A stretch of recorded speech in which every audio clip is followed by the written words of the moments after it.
The shuttle doors opened with a soft hiss, and Danny Cole took his first step onto alien metal. He was 23 years old, born in a small town in Ohio, and until 6 months ago, he had never left Earth. Now he stood in the hangar bay of the largest hunting vessel in the fleet, surrounded by creatures that could tear him apart with their bare hands. They were terrifying to look at. They stood almost 8 feet tall, with dark scales that looked like black armor covering their entire bodies. Their eyes glowed like burning amber, and when they opened their mouths, rows of sharp teeth gleamed in the dim light. Each of their hands ended in claws that could cut through steel. Danny was not a soldier. He was not a warrior. Back on Earth, he had been a wildlife researcher, studying predator behavior in the forests of Montana. When the Galactic Exchange Program had called for volunteers, he had raised his hand. Not because he was brave, but because he was curious. He wanted to understand how alien hunters thought, how they moved, how they lived. Now, standing in that hangar bay with dozens of staring at him, he wondered if curiosity had been a mistake. "This is the human," a deep voice growled. Danny turned to see a massive pushing through the crowd. This one was bigger than the others, with scars running across his face and a metal plate covering part of his skull. His name was, and Danny had been told he was the second in command of the entire ship. Circled Danny slowly, his claws clicking against the floor with each step. The sound echoed through the silent hangar bay. "Look at it," said to the crowd. "No claws, no fangs, no scales. Its skin is soft like a newborn pup. This is what Earth sends to hunt beside us." Laughter filled the hangar. It was a deep, rumbling sound that Danny felt in his chest. He stood still, keeping his face calm, even though his heart was beating so fast he thought it might burst. "Perhaps the humans sent it as a joke," another said. "A gift to amuse us during long journeys." More laughter. Leaned in close to Danny. His breath was hot and smelled like raw meat. "Tell me, little human, can you even hold a weapon? Can you run without falling? Can you survive a single night in the wild without your machines and your soft beds?" Danny looked up at. There was more than twice his size. One swipe of those claws would end his life in an instant. But Danny did not look away. He had learned something important during his years studying predators back home. Fear was a scent. Animals could smell it.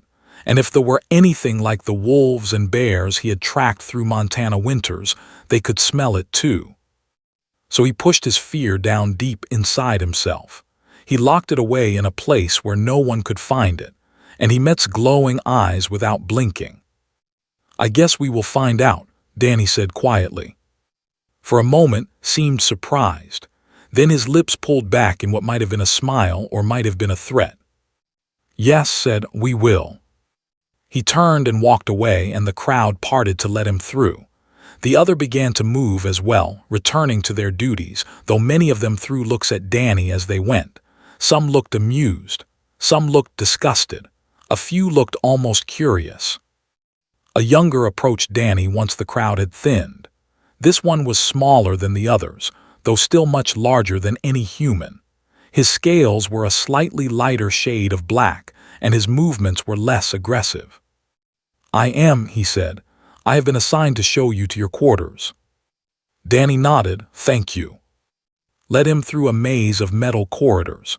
The ship was huge, bigger than any building Danny had ever been inside. The walls were decorated with trophies from countless hunts. Skulls of creatures Danny could not identify, claws the size of swords, teeth as long as his arm. "You should not have looked in the eyes," said as they walked. "Among our people that is a challenge. He will remember it." "What should I have done?" Danny asked. "Look at the floor like a scared animal." Made a sound that might have been a laugh. That would have been worse. He would have killed you on the spot for being weak. So I could not win either way. "No," agreed. "But you chose the path that keeps you alive longer. That shows some intelligence at least." They stopped in front of a small door. Pressed his claw against a panel, and the door slid open to reveal a tiny room with a hard bed and no windows. "This is where you will sleep," said. "Food is served in the main hall twice a day. If you want to eat, you must earn it." "Earn it how?" "Combat trials, hunting simulations, tests of strength and speed." Looked at Danny with something that might have been pity. "The weak do not eat on this ship. The weak do not survive." Danny stepped into the room and looked around. It was cold and bare, nothing like the comfortable quarters he had been promised back on Earth. "Why do you do this?" Danny asked. "The hunting, I mean. Why is it so important to your people?" Was quiet for a long moment. When he spoke, his voice was softer than before. "Long ago, my ancestors lived on a world full of creatures that wanted to kill us. Every day was a fight for survival. We became hunters because that was the only way to live. Now, even though we have ships that can cross the stars, we still remember those days. The hunt is not just tradition. It is who we are." He turned to leave, then paused at the door. "I do not know why you came here, human, but if you want to survive, you will need to become something more than what you are. You will need to find the hunter inside yourself." The door slid shut, leaving Danny alone in the darkness. He sat down on the hard bed and let out a long breath. His hands were shaking. His whole body was shaking. Now that he was alone, the fear he had been hiding came rushing back. But underneath the fear, there was something else. A small, stubborn voice that refused to be silenced. He had come here to learn. He had come here to understand. And he was not going to let a room full of overgrown lizards send him running home with his tail between his legs. Danny lay back on the bed and stared at the ceiling. Tomorrow, the real test would begin. The first week aboard the ship was the hardest thing Danny had ever experienced in his life. Every morning, he was dragged from his tiny room before the lights came on. Every day, he was thrown into combat trials he could not win. Every night, he crawled back to his bed with new bruises covering his body. They did not believe in kindness. They did not believe in giving second chances. On their ship, strength was everything. If you were strong, you ate. If you were weak, you went hungry. Danny went hungry a lot in those first days. The combat trials were simple. 2 fighters entered a ring, only one left standing. The warriors he faced were faster than him, stronger than him, and far more experienced. They threw him around like a toy. One hit from their powerful arms would send him flying across the room. His ribs cracked. His nose broke twice. His left eye swelled shut for 3 days. But every time he fell, he got back up. This seemed to confuse the. In their culture, a beaten warrior was expected to admit defeat. They would lower their heads and leave the ring in shame, but Danny never lowered his head. No matter how many times they knocked him down, he stood back up and raised his fists again. "Why do you keep fighting?" demanded one afternoon, after Danny had been thrown to the ground for the 5th time in a single match. "You cannot win. You know this. Accept your defeat and stop wasting our time." Danny spat blood onto the floor and pushed himself back to his feet. His legs were shaking. His vision was blurry. Every breath sent sharp pain through his broken ribs. "Where I come from," Danny said slowly, "we do not give up just because things are hard." Made a sound of disgust. "Your world has made you stupid, human. A wise warrior knows when to retreat." "Maybe," Danny admitted, "but I am not retreating today." The match continued. Danny lost, as he always did. But when he limped out of the ring that evening, he noticed something strange. Some of the younger were watching him with different expressions than before. Not mockery, not contempt. Something that looked almost like respect. Danny began to change his approach after that first week. He knew he could not beat the in direct combat. They were simply too strong, too fast, too well-trained. But he had noticed something during all those losses. They had patterns. They moved in predictable ways. Their attacks followed the same rhythms over and over again. They relied on instinct and raw power. They did not think. They simply acted. Danny started thinking. He began to study his opponents before each match. He watched how they moved, how they breathed, how they shifted their weight before attacking. He learned to predict what they would do next, and slowly, very slowly, he started to last longer in the ring. He could not win, but he could survive. 1 month into his stay aboard the ship, Danny lasted almost 10 minutes against a warrior twice his size. The crowd that had gathered to watch the match fell silent as the human ducked and dodged, refusing to fall.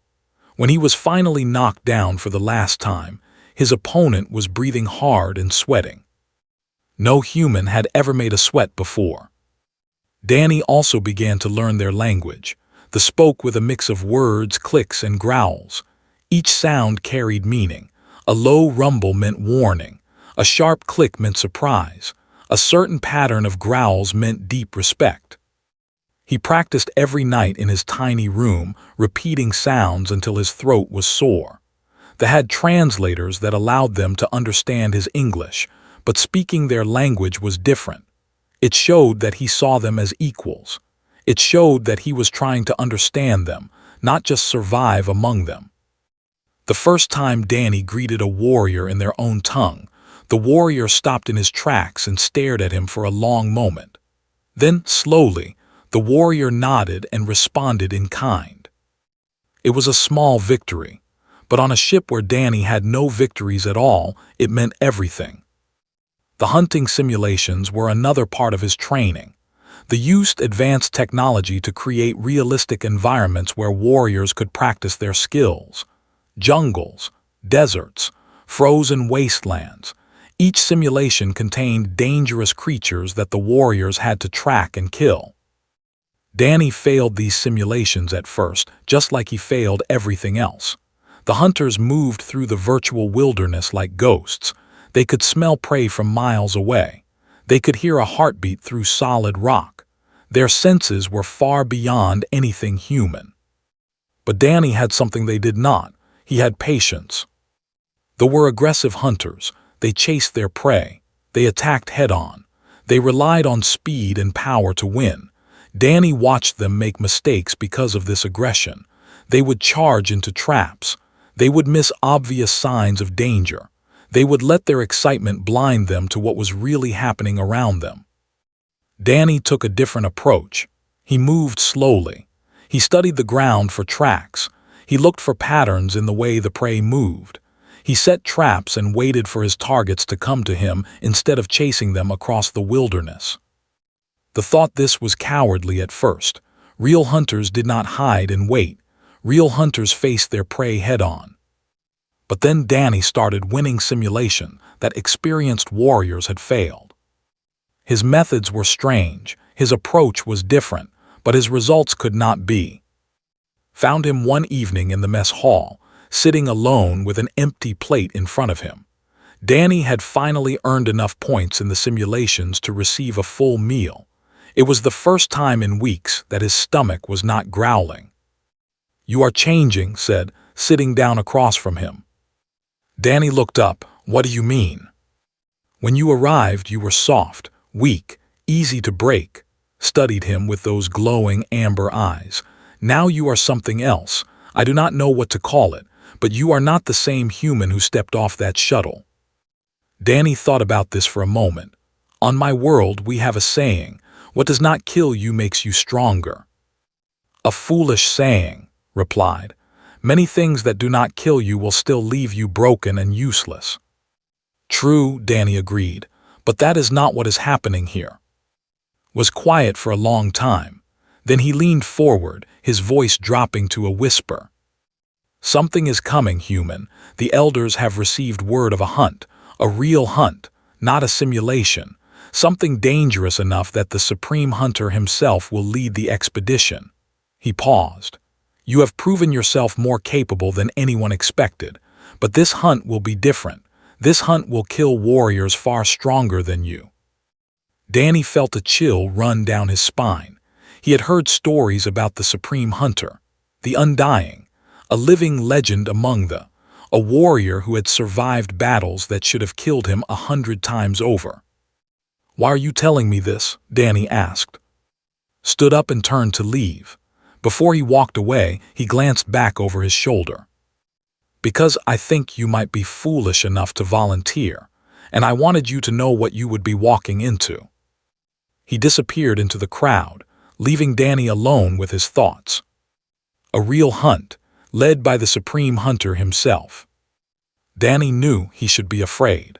He knew he should stay behind and let the real warriors handle it.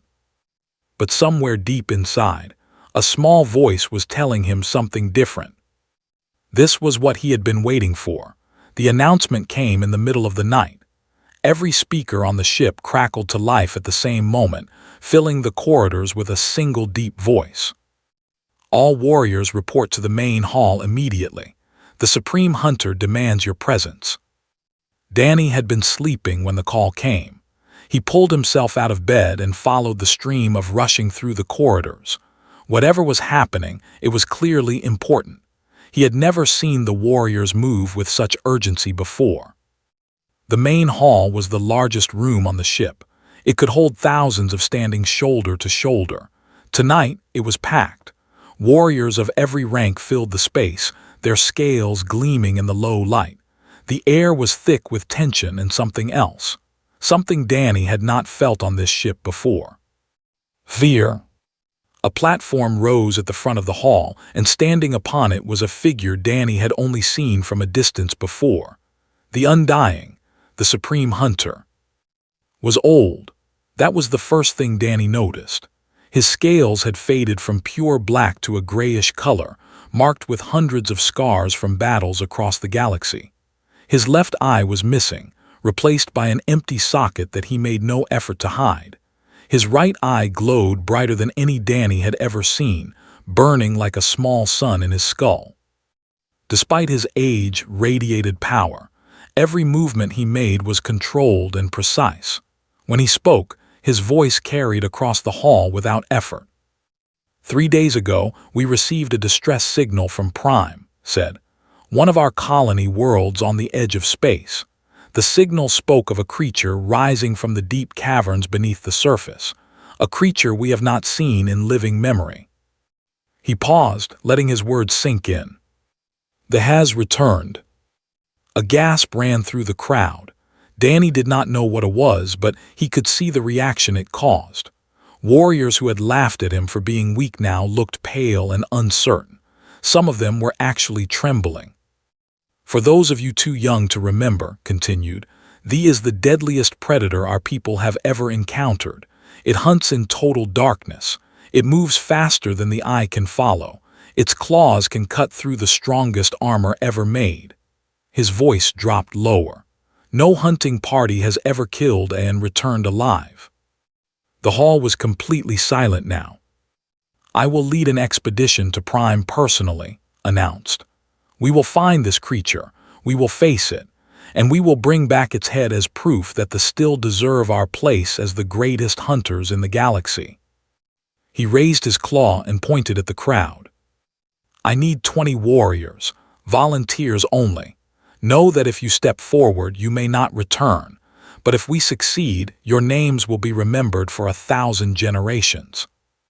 Immediately, dozens have pushed forward, each one eager to claim a spot on the hunting party. Was among them, his massive form shoving others aside as he approached the platform. Danny watched from the back of the hall. His heart was pounding. His hands were sweating. Every logical part of his brain was telling him to stay quiet, to let the real warriors handle this. But another part of him was remembering why he had come here in the first place. He had spent his whole life studying predators. He had tracked wolves through blizzards and followed mountain lions into their dens. He had always believed that understanding predators meant getting close to them, even when it was dangerous. This was the ultimate predator, the ultimate hunt. If he walked away now, he would never forgive himself.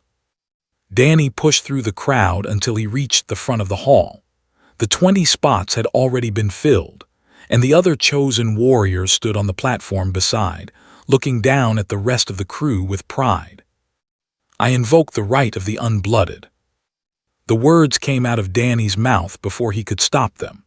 His voice was small compared to the deep rumbles of but somehow it carried across the entire hall.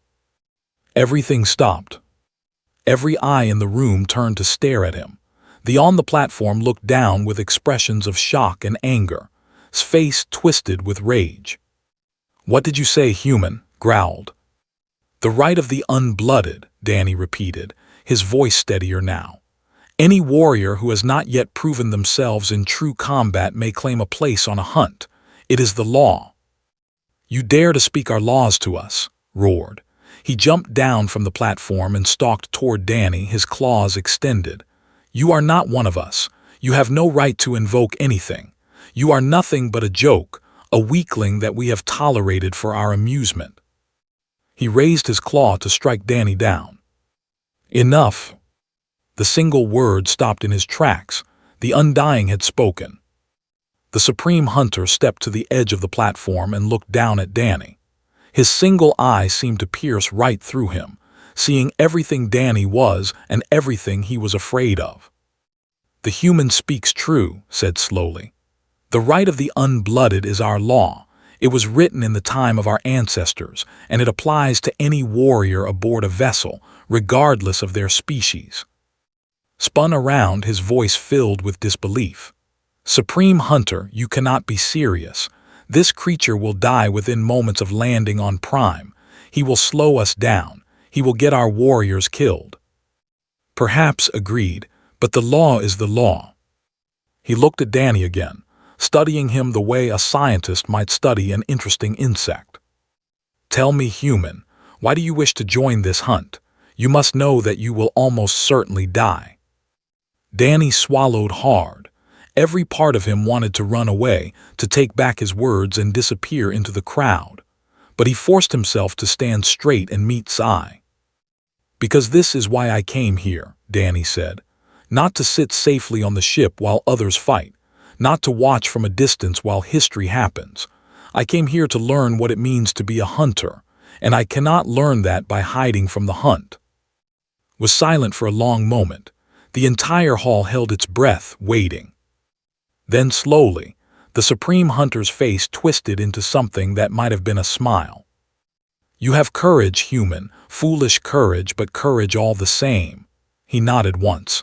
"You will join the hunting party. If you die, it will be with honor. If you survive, you will have earned your place among us." He turned away, dismissing Danny from his attention. "We leave at dawn. Prepare yourselves." The hall erupted into activity as warriors rushed to gather their equipment. Shot Danny, a look filled with pure hatred before storming off to prepare. Danny stood alone in the crowd, his hands still shaking, his heart still racing. He had no idea what he was walking into. He had no idea if he would survive. But for the first time since arriving on this ship, he felt like he had made the right choice. Appeared beside him, his expression unreadable. "You are either the bravest human I have ever met," said quietly, "or the most insane." Danny let out a shaky laugh. "Is there a difference?" Thought about this for a moment. Then, to Danny's surprise, he reached out and placed a clawed hand on Danny's shoulder. "Among my people, no, there is not." He squeezed gently, careful not to hurt Danny with his sharp claws. "Get some rest, human. Tomorrow we hunt a legend." He walked away, leaving Danny alone with his thoughts. Outside the ship, the stars burned cold and bright. And somewhere on a distant world, a monster was waiting. Prime was a world made of stone and shadow. The transport ship descended through thick gray clouds, and Danny pressed his face against the small window to get his first look at the planet below. Mountains rose like broken teeth from the dark soil. Rivers of black water cut through valleys where no sunlight ever reached. And everywhere, spread across the landscape like wounds, were the openings to massive caverns that led deep underground. The colony had been built at the base of the largest mountain. From above, Danny could see the buildings, small metal structures designed to protect the settlers from the harsh environment. Many of those buildings were now destroyed. Walls had been torn open. Roofs had been ripped away. Dark stains covered the ground between the structures. Blood, Danny realized with a sick feeling. Those stains were blood. The transport landed at the edge of the colony, and the hunting party stepped out into the cold air. Danny was wearing a thermal suit borrowed from the ship's supplies. It was designed for humans working in extreme environments, and he was grateful for its warmth. They needed no such protection. Their scales kept them warm in temperatures that would freeze a human solid. Led the group through the destroyed colony. Bodies lay scattered across the ground, settlers who had been killed so quickly they had no time to run. Their faces were frozen in expressions of terror. Their bodies had been torn apart by claws that left wounds as long as Danny's arm. Even the experienced warriors in the hunting party were shaken by what they saw. They had done this in a single night. An entire colony of hundreds, wiped out in a matter of hours. Survivors barricaded themselves in the underground shelter, said, his voice grim. We found their signal this morning. They are still alive, but the creature has been trying to break through their defenses. We do not have much time. He pointed toward the largest cavern entrance, a massive hole in the side of the mountain that seemed to swallow all light. They came from there. That is where we will find it. That is where we will kill it. The hunting party moved toward the cavern in silence. Danny walked in the middle of the group, surrounded by warriors who still looked at him with doubt in their eyes. Even now, after everything he had done to prove himself, they did not believe he belonged here. Maybe they were right. Maybe he would die in those caves and prove all of them correct. But he kept walking anyway. The moment they entered the cavern, Danny understood why they were afraid. The darkness was absolute, not the simple darkness of a room with no lights, but a thick, heavy darkness that seemed to press against his skin. His thermal suit had a built-in light, but even its powerful beam could only cut a few meters into the black. The hunters were struggling too. Danny knew that their eyes were designed to see heat signatures rather than light. In the frozen cold of these caverns, where everything was the same temperature, they were nearly as blind as he was. Stay close, commanded. Move slowly, the creature could be anywhere. They descended deeper into the mountain. The cavern twisted and turned, sometimes opening into massive chambers where their footsteps echoed forever, sometimes narrowing into passages so tight that even Danny had to crouch to pass through. The air grew colder with every step. Frost covered the walls like a second skin. Danny noticed something strange as they moved deeper. The warriors were looking around constantly, their heads turning in every direction, but they seemed unable to focus on anything specific. Their heat vision was useless here. The cold made everything invisible to their eyes. But Danny could see. His human eyes, designed for visible light rather than heat, could pick out details that were missing. The shape of rocks on the ground, the pattern of ice crystals on the walls, the faint shadows that moved at the edge of his flashlight beam. One of those shadows was not a shadow at all. Danny froze. His heart stopped. High above them, clinging to the ceiling of the cavern like a spider made of nightmares, was the largest creature he had ever seen. It was beautiful in a terrible way. Its body was sleek and black, covered in scales that absorbed all light and heat. Its head was long and narrow, filled with teeth that glowed faintly in the darkness. Its four legs ended in claws that were each as long as a sword, and its eyes, 2 points of pale white in the endless black, were fixed directly on the hunting party below. It was preparing to attack. Above us, Danny screamed. His warning came just in time. It dropped from the ceiling like a falling star, its claws reaching for its exposed back. Danny threw himself at the supreme hunter, tackling the massive to the ground just as the creature's claws swept through the space where his head had been. The cavern exploded into chaos. Warriors fired their weapons, but they moved too fast. It was a blur of darkness, slashing and tearing as it passed through the hunting party like a ghost. 3 fell in the first 5 seconds, their bodies cut apart before they could even raise their weapons. Spread out, roared, pulling himself to his feet. Do not give it a single target. The hunters scattered, but the darkness worked against them. They could not see the creature. They could only hear it, the whisper of its claws against stone, the hiss of its breath in the cold air. Warriors fired blindly into the dark, hopping to hit something, anything. 2 more died. Danny pressed his back against a stone pillar and tried to think. Though was too fast to fight directly. Its heat-absorbing scales made it invisible to eyes. It knew these caverns better than any of them. Every advantage belonged to the monster.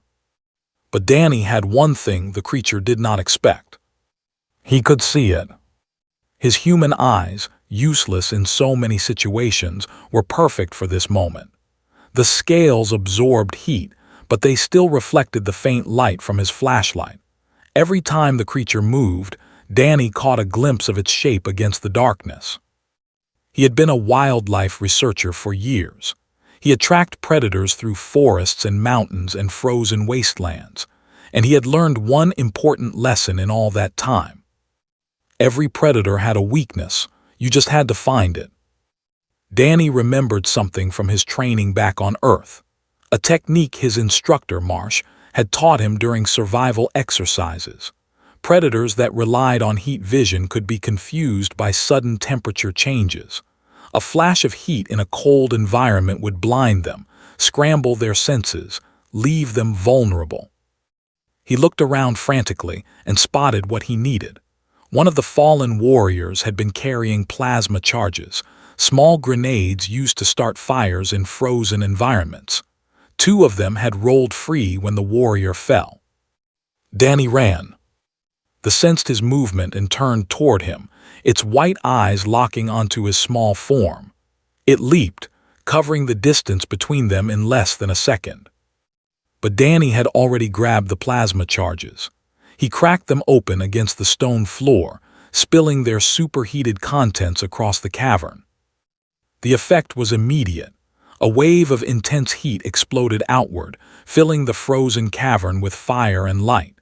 The screamed, a sound that shook the walls and sent rocks falling from the ceiling. Its heat-sensing organs were overloaded, blinded by the sudden burst of temperature. The creature stumbled, shaking its head in confusion. Saw his chance. The supreme hunter charged forward with a speed that seemed impossible for his age. His hunting spear, passed down through 100 generations of warriors, gleamed in the light of the flames. He drove the weapon forward with all his strength. The spear pierced the skull. The creature's scream cut off mid-note. Its massive body crashed to the ground, sending cracks spreading across the cavern floor. For a long moment it twitched and shuddered. Then it went still. Silence fell over the cavern. The surviving warriors stared at the dead monster, unable to believe what they had just witnessed. Danny sat on the cold stone floor, his whole body shaking. He had burns on his hands from the plasma charges. His thermal suit was torn. His lungs ached from the smoke. But he was alive. And the legend was dead. Pulled his spear from the creature's skull and turned to look at Danny. His single eye gleamed in the fading firelight. He said nothing, but the look in that eye spoke louder than any words could. Something had changed between them. The journey back to the surface was slow and quiet. The surviving warriors carried their fallen comrades through the winding tunnels, their movements heavy with grief. 7 had died in the battle with the 7 of the best hunters on the ship, killed in a matter of minutes. But the monster was dead. Its massive head, severed by spear, was being dragged behind them as proof of their victory. Danny walked among the survivors, his burned hands wrapped in bandages that had applied in the cavern. The pain was constant, a burning ache that pulsed with every heartbeat, but he barely noticed it. His mind was still processing what had happened in that dark chamber beneath the mountain. He had saved life. He had created the opening that allowed the Supreme Hunter to kill He, a soft-skinned human with no claws or fangs or scales, had done something that no could have done. The survivors from the colony were freed from their shelter once the hunting party reached the surface. They stared at this head with expressions of disbelief and relief. Many of them fell to their knees before, pressing their faces to the ground in the traditional gesture of gratitude. Accepted their thanks with quiet dignity. But Danny noticed that the Supreme Hunter's eye kept drifting toward him, watching him with an expression that was difficult to read. The transport ship took them back to the main vessel in orbit above Prime. By the time they arrived, word had already spread.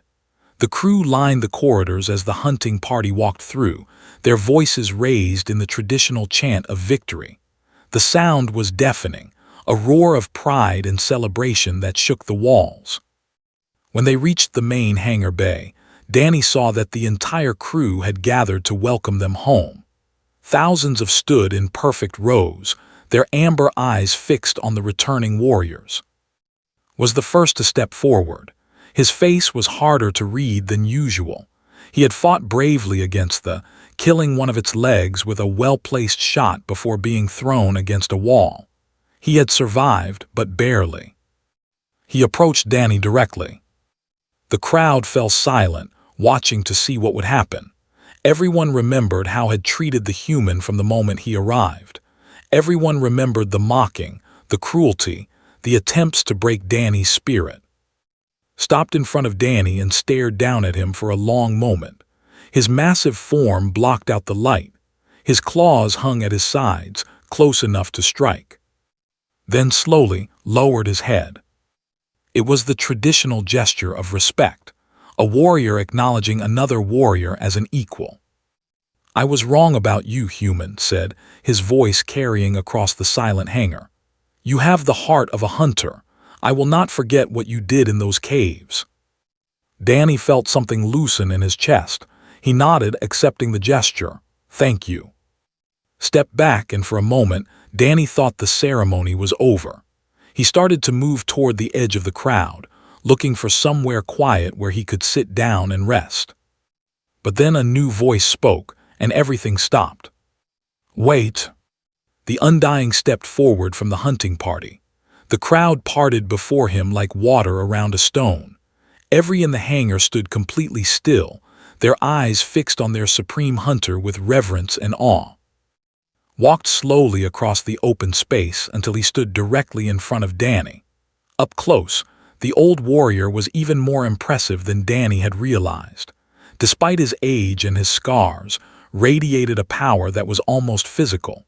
Looking into his single remaining eye was like staring into a star. "Among my people," said, his voice deep and formal, "there is no greater honor than to be named by a supreme hunter." Danny's heart began to race. He had no idea what was happening, but he could feel the weight of every eye in the room pressing down on him. "This naming is not given lightly," continued. "It is reserved for those who have proven themselves beyond all doubt, those who have shown that they possess the spirit of a true hunter, regardless of the body they were born into." He reached out and placed his massive, clawed hand on Danny's shoulder. The weight was enormous, but Danny stood straight and met's gaze without flinching. "In those caves beneath Prime, you did what no one expected. You saw what we could not see. You thought when we could only react. You created the opening that allowed us to defeat a legend." His voice grew louder, filling the entire hangar bay. "From this day forward, you are no longer Danny Cole of Earth. You are El, the cold-eyed one, named for the world where you proved your worth and for the gift that you possess, the cold eyes that see in darkness, the cold mind that thinks when others panic." He paused, and when he spoke again, his voice was softer, almost gentle. "I have led 100 hunts. I have fought beside thousands of warriors. In all my years, I have named fewer than 10. Each of them proved themselves through deeds that would be remembered forever." He looked directly into Danny's eyes. "Today, I add a new name to that list. Not but human. Not born to hunt, but made into a hunter through will and courage and the refusal to give up." Raised his voice so that every creature in the hangar could hear. "I name you not as ally, not as friend, not as servant or guest or outsider." He squeezed Danny's shoulder. his single eye burning with an emotion that Danny could not name. "I name you brother." For one heartbeat, the hangar was completely silent. Then they began to roar. It was the traditional hunting cry, the sound that warriors made when they brought down great prey, when they celebrated impossible victories, when they honored their most respected heroes. The noise was overwhelming, a wall of sound that shook Danny to his bones.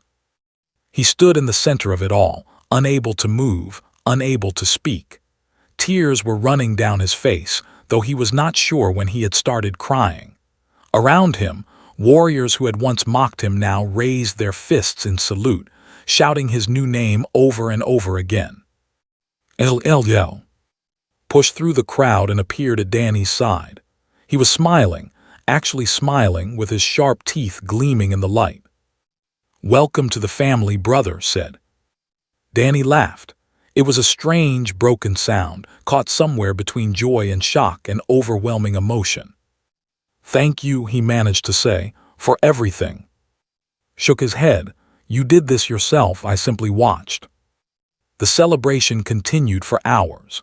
Warriors who had never spoken to Danny before now approached him to share stories and offer congratulations. Food and drink appeared from somewhere, and for the first time since arriving on the ship, Danny was invited to eat at the high table with the officers and the Supreme Hunter himself. Later that night, when the celebration finally wound down and the hangar began to empty, Danny found a quiet corner where he could sit alone and think. He pulled out his communication device, a small piece of Earth technology that he had kept hidden in his quarters, and recorded a message. "This is Danny Cole. I guess now. I am sending this message to Marsh at the Galactic Exchange Program on Earth." He paused, trying to find the right words. "When you sent me here, you told me that my job was to learn about thee and to represent humanity in the best way I could. I was not sure I could do either of those things." He looked around at the ship that had become his home, at the warriors who had become his family, at the stars burning bright outside the windows. "I think I understand them now. They are not cruel. They are not monsters. They are simply a people who believe that strength must be proven, not assumed. They test everyone who comes into their world because they need to know if that person can be trusted when things get hard." He smiled. "I have proven myself, and in doing so, I have proven that humanity deserves a place among the hunters of the stars, not because we are strong or fast or deadly, but because we never give up. Because we find ways to survive when survival seems impossible. Because we see things that others miss and think thoughts that others cannot imagine." He ended the recording and sent it into the void, knowing it would reach Earth in a matter of days. Somewhere out there, a young researcher from Ohio had become a legend. And humanity's place in the galaxy would never be the same.